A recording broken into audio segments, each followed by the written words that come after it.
Sit back, listeners, favourite armchair job, and enjoy the music that's about to follow.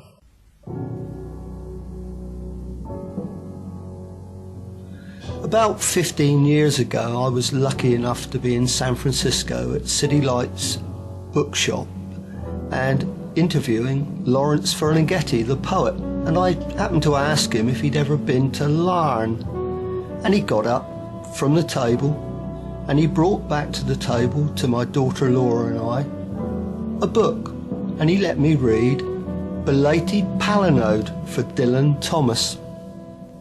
In Wales at Larne at last I stand beside his cliff-perched writing shed, above the coursing waters where the hawk hangs still, above the cockle-strewn shingle, where he walked in a glory of all his days, before the weather turned around.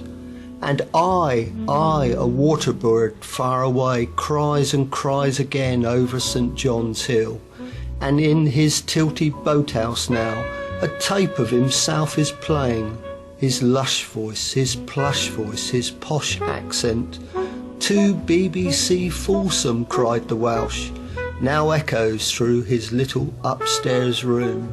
And I, echo the water birds once again. Beyond his sounding shed, a fig tree hides the sea, a fish boat heeled over, a grebe afloat far out, a coracle abandoned, a rusty coaler out of Cardiff still, a bold green headland lost in sun, beyond which lie, across an ocean and a continent, San Francisco's white wood houses, and a poet's sun-bleached cottage on Bolinas' far lagoon, with its wind-torn little mesa, so very like St. John's Hill. A single kestrel soars over, riding the salt wind. High tide and the heron's call, still echoing.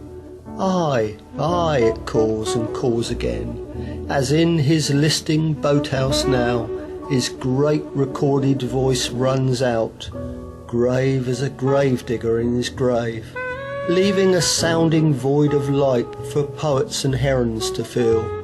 Drowned down in New York's White Horse Tavern, he went not gentle into his good night, and far west poets calling still over St. John's Hill to the loveliest poet of all our days, sweet singer of Swansea, hush singer of Larne, Dylan of all our days.